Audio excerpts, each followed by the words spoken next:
Los Cougar estadounidenses resisten a las minas y los artefactos explosivos, además de los vehículos Humvees en la frontera sirio-jordana. Los refuerzos militares jordanos facilitados después de los atentados de Daesh con explosivos en el campamento fronterizo de Al-Rekban y el cruce fronterizo de Al-Tanaf. Desde el corazón del desierto de Siria, Daesh se presentó en lugar por la tercera vez utilizando vías alternas.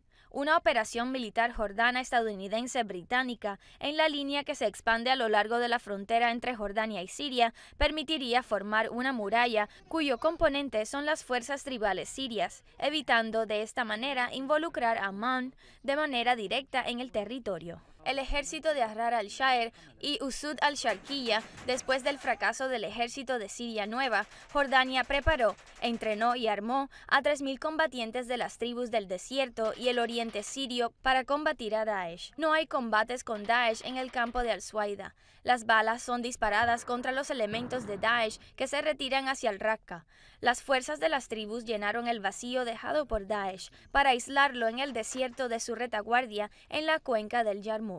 3 meses atrás, los aviones jordanos bombardearon a Daesh en la cuenca de Al-Yarmouk, acabando con 5 años de convivencia jordana con los grupos yihadistas a los cuales apoyaba. Daesh se apresuró invadiendo el campo occidental de Dara, combatiendo al-Muk para adelantarse al plan de Amán, que busca combatirlo y contenerlo en la cuenca de Al-Yarmouk. La invasión de Daesh a Tal al-Jumuh lo colocó a las puertas de una de las ciudades más grandes de Al-Hauran, Nawa, desarticulando así las defensas de los grupos armados y amenazando a Amán desde el sur sirio. De acuerdo con la opinión de observadores, Jordania está pagando el precio del apoyo de sus cuerpos de inteligencia a los grupos armados a través de la sala de operaciones de Amán, y por el hecho de haberse confiado en tener una presencia importante al infiltrar a esos grupos con decenas de comandantes jordanos que se encuentran en las filas de Daesh y al-Nusra, además de más de 4.000 combatientes de la corriente salafista jordana que se encuentran en sus filas, sintiendo así que es capaz de controlarla desde lejos. Pero esto no impidió que el fuego sirio se extendiera a Jordania a través de Al-Rukban, Al-Karak y Al-Buqa.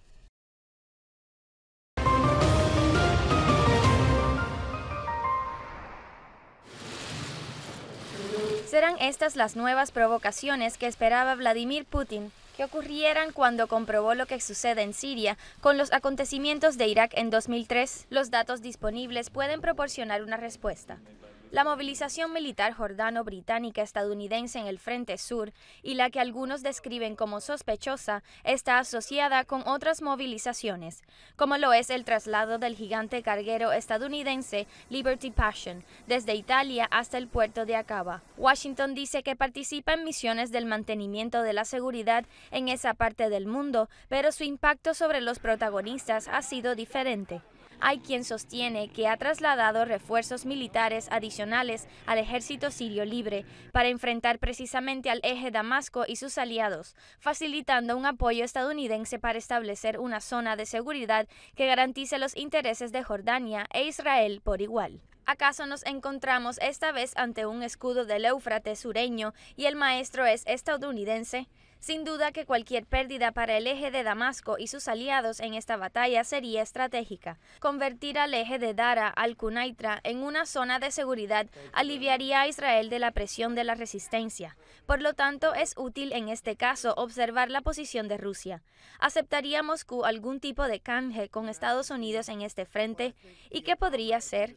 ¿O acaso la agresión estadounidense contra Siria, en la que el Kremlin consideró, en el marco del comunicado conjunto de la Sala de Operaciones de los aliados de Damasco, que se han cruzado las líneas rojas de parte de Estados Unidos, impediría que Moscú acepte cualquier tipo de trueque? Tal vez la visita de Rex Tillerson a Moscú tenga algunas respuestas, pero ¿qué hay sobre los acuerdos planteados en este contexto entre Rusia e Israel, más cuando el Ministerio de Exteriores ruso confirma estar preparado para cualquier desarrollo de los acontecimientos en Siria, aunque prefiera aliviar la tensión internacional y no aumentarla? Las preguntas son muchas, sobre todo en lo que rodea esta región que se encuentra en una encrucijada. O se mantiene con un frente firme o se convierte en otra versión de las granjas en Shaba. La imagen se aclararía más durante el esperado triple encuentro ruso-sirio-iraní el viernes en Moscú.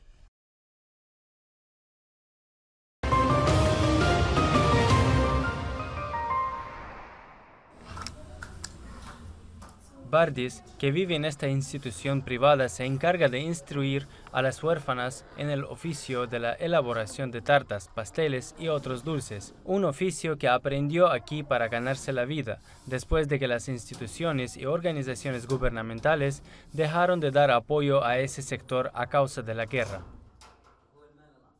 En esta institución hay más de 64 niñas huérfanas que aprendieron nuevas formas de ganarse la vida dignamente y, como dicen, sin esperar ningún respaldo exterior. Ellas, con sus propias manos, construirán su futuro. La guerra de la coalición ha dejado más de 60.000 huérfanos. Todos requieren de atención, además de muchos que han sido desplazados a causa de una guerra que no termina. El costo de la guerra la pagan los huérfanos yemeníes aquí y allá.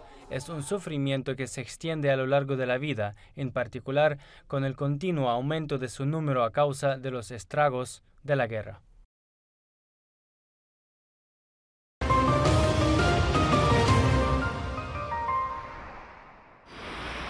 En el Parlamento anterior, la participación de la mujer causó polémicas a causa de la imposición de una ley que le otorgó el 30% de la representación parlamentaria, y fue una polémica que acompañó todo el periodo parlamentario anterior. Entre la eficiencia y su presencia como mujer, ella se incorporó con fuerza a la campaña electoral parlamentaria argelina. El porcentaje garantizado para ese sector hizo que los partidos políticos apostaran por los mejores talentos y por su presencia en el escenario político. Este hecho se debe a su excelencia el presidente de la República. Él fue quien la impuso. Hasta el hecho de discutir ese artículo fue objetado de parte de todos los partidos, incluyendo los partidos que se hacen llamar laicos y reclaman la igualdad de género. Las formaciones políticas que compiten por los escaños en el Parlamento superaron el complejo de la sociedad conservadora y apostaron por la presencia de la mujer. Incluso los partidos de la oposición dedicaron listas exclusivas de mujeres. Este asunto irritó a algunos que acusaron a estos partidos de explotar a las mujeres usándolas como decoración electoral. Notamos lamentablemente que algunos partidos utilizan la mujer como decoración electoral. Nosotros fuimos los primeros en protestar estas prácticas. Rechazamos la cuota porque impide que la mujer exprese sus aspiraciones y opinamos que la mujer debe participar en todas las elecciones, por lo menos en las parlamentarias, y que sea un parlamento que goce de legitimidad. El voto de la mujer no se compara con una rosa roja. Esta es una consigna que utilizan un número de candidatas en la campaña electoral. Las mujeres aquí hacen un llamado a la igualdad en el escenario electoral dentro del marco de la defensa de sus derechos.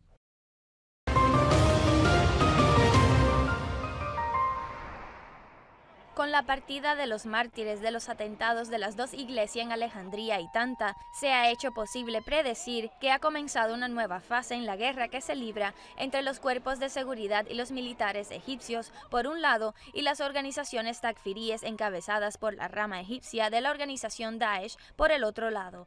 Pero a pesar de su gravedad, los recientes acontecimientos en el campo de la seguridad no afectaron la fecha de la visita del Papa a Egipto, programada para finales del presente mes de abril. Recientemente, 7 elementos de la sección egipcia de Daesh fueron liquidados por las fuerzas de seguridad egipcias durante un intercambio de disparos en Asiut, al producirse el allanamiento de una guarida donde preparaban artefactos explosivos para su posterior uso en un ataque a lugares e instalaciones en Asiut y Sohag, según anunció el Ministerio del Interior egipcio.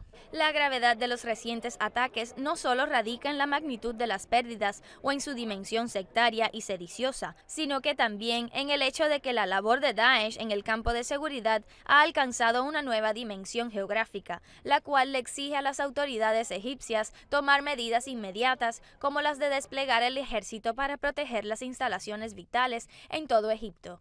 De esta manera se nota que el terreno de la batalla entre las organizaciones extremistas y el ejército egipcio ya no se limita al Sinaí. Independientemente de la polémica que se libra sobre la eficacia de la reinstauración de la ley de emergencia por 3 meses, todo predice días difíciles para Egipto en cuanto al tema de seguridad. aquellos que hacen seguimiento a los acontecimientos hablan de fortalezas adquiridas por Daesh. La primera radica en el hecho de poder expandirse fuera del Sinai y en concreto en zonas tan sensibles, logrando influir sobre su tejido social mediante la intensificación de su acción militar. Y el segundo es el contacto territorial entre Egipto y Libia, lo cual facilita el movimiento de las células de la organización. Y el tercero es que Daesh logra activar su movimiento en países importantes como Egipto después de recibir golpes cualitativamente importantes en Siria e Irak. Los próximos desafíos que se presenten ante los organismos oficiales egipcios no dependen de la desarticulación de las células armadas de las organizaciones extremistas, sino también, de acuerdo con lo que comentan muchos de los que hacen seguimiento a los asuntos egipcios, estos radican en la necesidad de impedir la aparición de un medio social adecuado que permita el crecimiento de semejantes organizaciones, y ahí es donde reside el peligro.